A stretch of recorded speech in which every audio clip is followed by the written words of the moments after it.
भाई और बहनों, दाढ़ी मूछ वाला कोई परमात्मा नहीं है, और ना उस कबीर भगवान के कोई दाढ़ी मूछ है, ध्यान रखना। अरे उसको तो युवा कबीर की संज्ञा दी गई है, युवा कबीर। जब गोरखनाथ जी के साथ में परमात्मा गोष्ठी कर रहे थे 650 साल पहले, और जब गोरखनाथ जी ने कहा कि ये कबीर तू मेरे साथ में क्या ज्ञान चर्चा करेगा, क्या गोष्ठी करेगा, तेरी उम्र क्या है, क्योंकि उससे मैं परमात्मा लीलामय तरीके से 10-12 वर्ष की उम्र दिखा रहे थे। तो गोरखनाथ जी ने कहा कि हे बालक कबीर, तेरी उम्र क्या है और गोष्ठी करेगा मेरे साथ? तो परमेश्वर ने कहा कि जो बूझे सो बावड़ा, क्या है उम्र हमार, कि जो मुझसे मेरी उम्र पूछता है ना वो महामूर्ख है, बावड़ा है वो। और परमेश्वर ने कहा ना मैं बुढ़ा, ना मैं बालक, ना मैं भाट भिखारी, कहे कबीर सुनो रे गोरख, यह है उम्र हमारी। कि ना मैं कभी बूढ़ा होता, और ना मैं बालक हूं, और ना मैं कोई भाट भिखारी हूं, ना कोई मांग के खाने वाला हूं मैं। तो परमेश्वर ने कहा ना मैं बुढ़ा, ना मैं बालक, ना मैं भाट भिखारी, कहे कबीर सुनो रे गोरख, यह है उम्र हमारी। अब आज उस परमात्मा की पहचान मूर्खों ने बना ली। कबीर दास जी, कबीर दास जी, दाढ़ी मूछ वाले कबीर दास जी, सफेद सफेद दाढ़ी, सफेद सफेद लंबी दाढ़ी। अरे भैया, परमात्मा युवा है, युवा, सदा युवा रहता है परमेश्वर। शतलोक में तो आत्माएं भी वृद्ध नहीं होती, बूढ़ी नहीं होती, सदा युवा रहती है आत्माएं। तो परमात्मा के सतलोक में सफेद दाढ़ी मूछ कहां से आ जाएगी? क्या आपने कभी किसी सत्संग में गुरुदेव से सुना कि सतलोक में कबीर परमात्मा की लंबी लंबी दाढ़ी है, लंबी लंबी मूछ है, या सफेद दाढ़ी मूछ है? किसी भी सत्संग में सुना आपने कभी? जिक्र किया गुरुदेव भगवान ने? जब भी परमात्मा ने जिक्र किया केवल यही बताया, एक बहुत बड़े सिंहासन पर परमात्मा विराजमान है, ऊपर उनके एक छत्र है, सिर पे उनके मुकुट है, राजा के समान परमात्मा जो है देखने योग्य है। उनके एक रोमकूप में 1 करोड़ चंद्रमा, 1 करोड़ सूरज, इससे भी कहीं ज्यादा रोशनी है। क्या कभी कहा गुरुदेव ने कि कबीर परमात्मा सतलोक में सफेद दाढ़ी मूछ में है? अरे वो तो इस गंदे लोक में परमात्मा आकर इस प्रकार की लीला करते हैं, क्योंकि इस मृत लोक में यदि कोई इंसान आएगा तो यहां के नियम के अनुसार वो बूढ़ा भी होता है, उसके सफेद दाढ़ी मूछ भी आती है। जब कबीर परमात्मा 650 साल पहले काशी के लहरतारा तालाब में प्रकट हुए एक कमल के फूल पर शिशु रूप में, तो जब ये छोटे से बालक के रूप में लीला कर रहे थे, छोटे से, तो क्या सफेद दाढ़ी मूछ थी क्या? तो क्या वो कबीर परमात्मा नहीं थे? फिर परमात्मा धीरे धीरे बड़े हुए, युवा हुए, तो क्या डायरेक्ट उनके सफेद दाढ़ी आ गई, सफेद मूछ आ गई, सफेद बाल आ गए? परमात्मा के काली दाढ़ी आई ना, पहले तो काले बाल आते हैं ना यहां के अनुसार। तो कबीर परमात्मा जब युवा होने की लीला कर रहे थे तो डायरेक्ट उनके सफेद बाल नहीं आए थे, दाढ़ी मूछ में काले बाल थे बिल्कुल।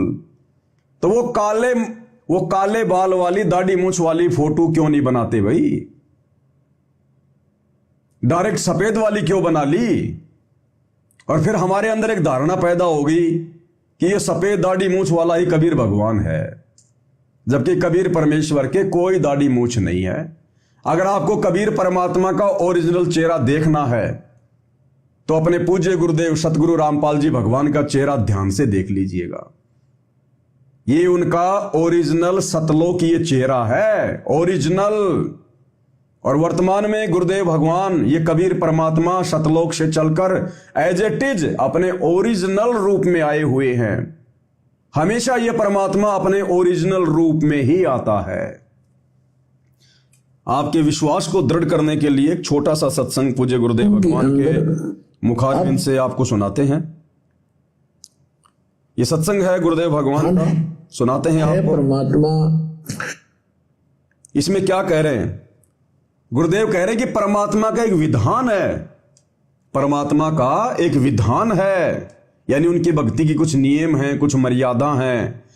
और सतलोक में सिंहासन है, परमेश्वर के शीश पर मुकुट है, छत्र है ऊपर, और एज इट इज रूप में, ये एज इट इज रूप है ना, ये ध्यान से सुनना।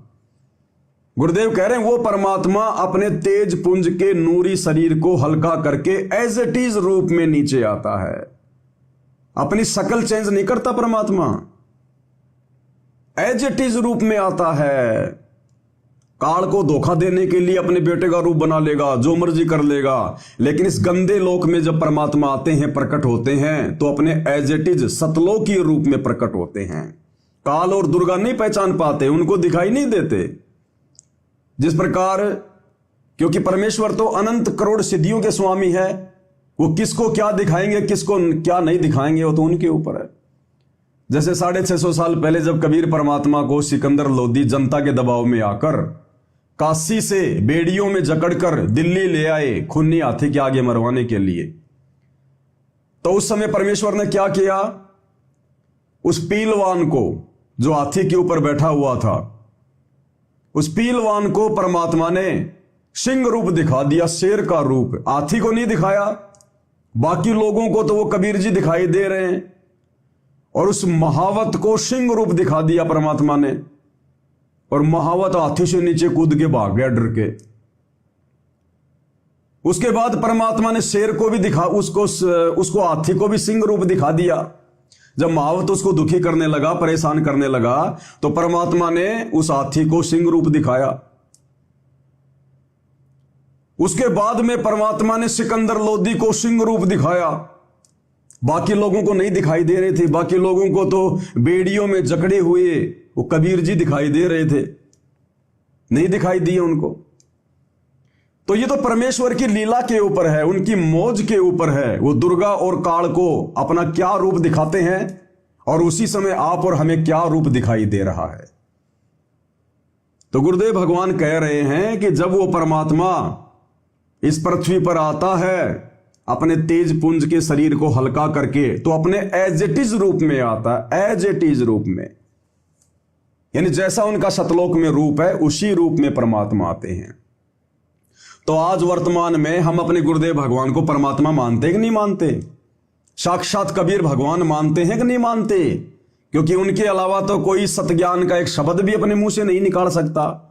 इस काल के लोक में सत्संग का एक शब्द कोई नहीं निकाल सकता। तो आज एज इट इज रूप में धरती पर सतगुरु रामपाल जी के रूप में कबीर भगवान प्रकट हैं, क्योंकि गुरुदेव कह रहे हैं वो परमात्मा अपने एज इट इज रूप में आते हैं। एज इट इज मतलब जैसे का तैसा, कोई बदलाव नहीं, कोई चेंजमेंट नहीं, केवल अपने उस नूरी तेजोमय रूप को हल्का करते हैं। तो एज इट इज का मतलब जैसे आज हमें हमारे गुरुदेव भगवान दिखाई दे रहे हैं, सतलोक में भी ये परमात्मा एक रूप में एज इट इज बैठा हुआ है। तो ध्यान से सुनना है सत्संग को भाई और बहनों। तो परमात्मा का एक विधान है, परमात्मा उसी विधान अनुसार अपने सब कार्य करते हैं।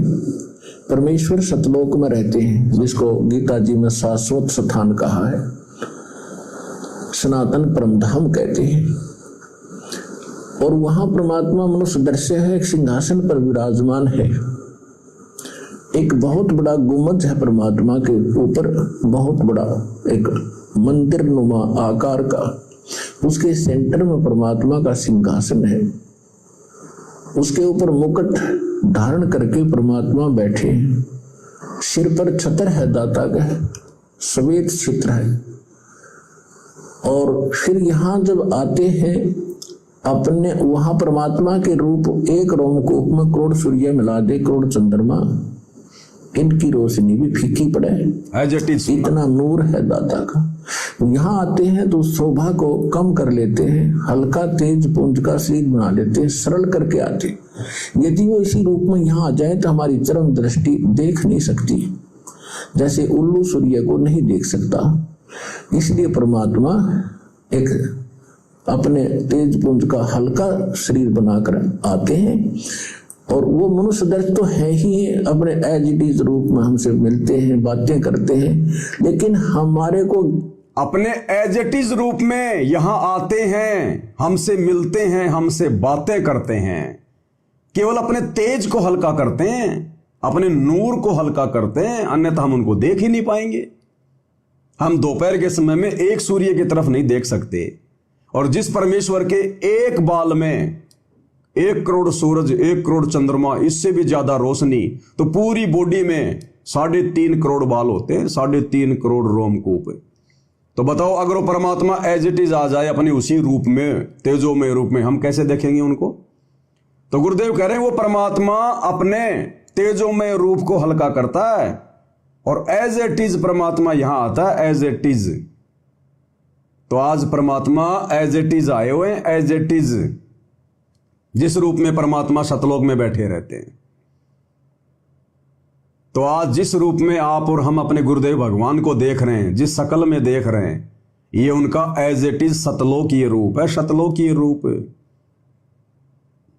तो गुरुदेव कह रहे हैं एज इट इज तो है ही, अपने एज इट इज रूप में हमसे मिलते हैं, बातें करते हैं, लेकिन हमारे को ज्ञान गलत प्राप्त होता है, परमात्मा की डेफिनेशन गलत होती है, हमारे हमने ग्रहण कर रखी होती है। इसलिए हम भगवान को निराकार मानते रहते हैं और साधु उनको संत मान करके ही हम उनको हरि कर देते थे। तो सुना भाई और बहनों आपने किस प्रकार से गुरुदेव भगवान अपने सत्संगों में अपनी पहचान के विषय में संकेत करते हैं, और इन संकेतों को समझना ही तत्व भेद है, तत्व भेद। और इस तत्व भेद की दया स्वयं गुरुदेव अपनी कुछ एक विशेष आत्माओं पर करते हैं, सबके ऊपर नहीं करते। तत्व भेद एक न्यारा रे साधु भाई, तत्व भेद एक न्यारा शब्द है ना गुरुदेव भगवान का। तत्व भेद एक न्यारा रे साधो भाई, तत्व भेद एक न्यारा, तत्व भेद एक न्यारा रे साधो भाई, तत्व भेद एक न्यारा। समझेगा कोई गुरुमुख प्यारा, तत्व भेद एक न्यारा। समझेगा कोई गुरुमुख प्यारा, तत्व भेद एक न्यारा। एक होता तत्व ज्ञान जो परमेश्वर सबको बताते हैं सत्संगों के माध्यम से, क्योंकि गुरुदेव के सत्संग ही तत्व ज्ञान है। और उसके बाद एक होता तत्व भेद, यानी उस तत्व ज्ञान में से सार निष्कर्ष निकालना।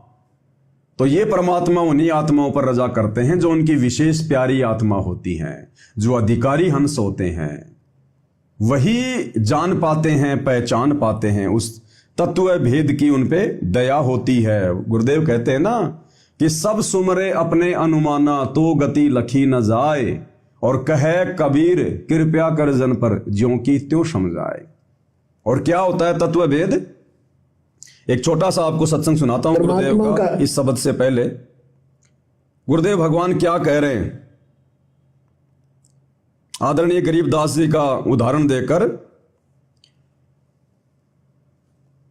कि पहले आप ये सुन लीजिए थोड़ा सा कि वो परमात्मा वो कथा क्या सुना रहे होते हैं, और उस कथा के माध्यम से समझा कोई और बात रहे होते हैं। यानी तत्वदर्शी संत के सत्संग सामान्य नहीं होते। पहली बात तो तत्वदर्शी संत के सत्संगों को समझना भी महाभारत है। आप गीता, वेद, कुरान, बाइबल समझ सकते हो, लेकिन तत्वदर्शी संत जब सत्संग करता है तो बड़े सांकेतिक होते हैं, बड़े गूढ़ रहस्य युक्त होते हैं। उनको समझना बहुत बड़ी महाभारत है। तो गुरुदेव आदरणीय गरीबदास जी का उदाहरण देकर कह रहे हैं, क्योंकि गरीबदास जी ने भी एक तत्वदर्शी संत की भूमिका निभाई थी। क्योंकि गुरुदेव बार बार अगर अपने लिए कहें, अपने विषय में कहें, तो हम इतना जल्दी विश्वास नहीं कर पाते। इसलिए परमात्मा दूसरों के ऊपर उदाहरण देकर ही हमें ज्ञान समझाते हैं। तो गरीबदास जी का उदाहरण देकर गुरुदेव समझा रहे हैं कि गरीबदास जी बंदी छोड़ वो कथा कुछ और सुना रहे होते थे, और उस कथा के माध्यम से समझा कोई और बात रहे होते थे। देखना, ध्यान से सुनिएगा। बंदी छोड़ की वाणी के अंदर वो रहस्य छुपा हुआ है, जो कि आम भक्त, आम संत के बस की बात नहीं कि इसमें से वो रहस्य को निकाल सके। उनकी अपनी कृपा जिस पर हो जाती है, वही इस बात को ढूंढ सकता है कि सतगुरु महाराज इस वाणी के माध्यम से हमें क्या समझाना चाहते हैं। कथा कोई सुना रहे हैं और उसके अंदर समझा कोई और बात रही है। बंदी छोड़ की वाणी के कथा एक क्या कह रहे हैं गुरुदेव कि बंदी छोड़ कथा कुछ और सुना रहे होते हैं और उस कथा के माध्यम से समझा कोई और बात रहे होते हैं। तो बताओ भाई और बहनों, आज सतगुरु रामपाल जी परमेश्वर जी भी तो तत्वदर्शी संत की भूमिका निभा रहे हैं। आज हम भी तो अपने गुरुदेव को बंदी छोड़ कहते हैं। तो जब ये बंदी छोड़ सत्संग करेंगे तो क्या सामान्य होंगे? क्या आम भगत भाई बहन समझ जाएंगे? नहीं समझ पाएंगे। इसीलिए परमात्मा साध संगति को महत्व देते हैं कि साध संगति हरि भक्ति बिन कोई न उतरे पार, और निर्मल आदि अनादि है गंदा सब संसार। साध संगति और हरि भक्ति बिन कोई न उतरे पार। तो हरि की भक्ति तो हमें मिल गई। हरि कौन? कबीर परमात्मा। कबीर परमात्मा कौन? सतगुरु रामपाल जी। और उनकी भक्ति जो उन्होंने आज आकर हमें दी है, सत्संग दे दिए, 3 समय की आरती दे दी, मंत्र जाप दे दिए, 5 यज्ञ बता दिए, धर्म कर्म की जानकारी दे दी। तो यह है हरि की भक्ति, क्योंकि हरि हमारे गुरुदेव भगवान है। हरि कोई विष्णु जी नहीं है। ये त्रिलोकीय विष्णु का नाम जो हरि पड़ा हुआ है ना, ये तो काल ने हमें भ्रमित करने के लिए इस प्रकार के उपमात्मक नाम अपने बेटों के रख दिए। ब्रह्म, ब्रह्मा, विष्णु, महेश, सदाशिव, महादेव, ये सारे नाम इस कबीर परमात्मा के उपमात्मक जो है वो पदवियों के नाम है। और इस काल ने हमें भ्रमित करने के लिए सारे नाम अपने बेटों के रख दिए। तो हरि का मतलब विष्णु नहीं है, हरि का मतलब है कबीर परमात्मा। तो कबीर परमेश्वर आज धरती पर प्रकट हैं हमारे गुरुदेव के रूप में, और उन्होंने हमें जो भक्ति दे दी, जो उपदेश दे दिया, वो उनकी भक्ति है। तो क्या कह रहे हैं परमेश्वर? साध संगति हरि भक्ति बिन कोई न उतरे पार। तो हरि की भक्ति के साथ साथ, सतगुरु रामपाल जी परमात्मा की भक्ति के साथ साथ साध संगति की भी जरूरत पड़ेगी। उस ज्ञान के ऊपर विश्लेषण करने के लिए, चिंतन मनन करने के लिए। साध संगति के बिना आप हरि की भक्ति पर दृढ़ नहीं हो सकते। इसलिए जिन जिन भाई बहनों को साध संगति नसीब है, आज देखो वही भाई बहन अपने गुरु को परमात्मा के रूप में पहचान कर उनके साथ में परमात्मा वाला व्यवहार कर रहे हैं। और जिनको साध संगति प्राप्त नहीं हुई, कुसंगति प्राप्त हो गई सतलोक आश्रम मैनेजमेंट वालों की, आज देखो वो कैसे मंत्रियों की रैलियों में धक्के खाते फिर रहे हैं, परशुराम की जयंती में धक्के खाते फिर रहे हैं, नकली कबीर पंथियों के यहां सिरसा में कबीर जयंतियां मना रहे हैं, दुनिया भर का पाखंड कर रहे हैं, क्योंकि उनको हरि की भक्ति के साथ साथ साध संगति प्राप्त नहीं हुई। तो ये परमात्मा स्वयं साक्षात धरती पर प्रकट है सतगुरु रूप में, और इनका जो तत्व ज्ञान है वो सामान्य नहीं है। और उसके बाद तत्व भेद उसका तो कहना ही क्या है। वो तो परमात्मा अपनी विशेष आत्माओं पर, जिनको परमात्मा ने इस काल के गंदे लोक से निकालकर सतलोक ले जाना होता है, परमात्मा जिनको चुन लेते हैं, उन्हीं आत्माओं के ऊपर परमात्मा तत्व भेद की दया करते हैं। तो गुरुदेव भगवान इस शब्द के माध्यम से स्वयं कह रहे हैं कि तत्व भेद एक न्यारा रे साधो भाई, तत्व भेद एक न्यारा। कि जो तत्व ज्ञान तुम्हें दिया ना, इससे न्यारा है वो तत्व भेद। तत्व भेद एक न्यारा रे साधो भाई, तत्व भेद एक न्यारा, तत्व भेद एक न्यारा रे साधो भाई, तत्व भेद एक न्यारा। समझेगा कोई गुरुमुख प्यारा, तत्व भेद एक न्यारा।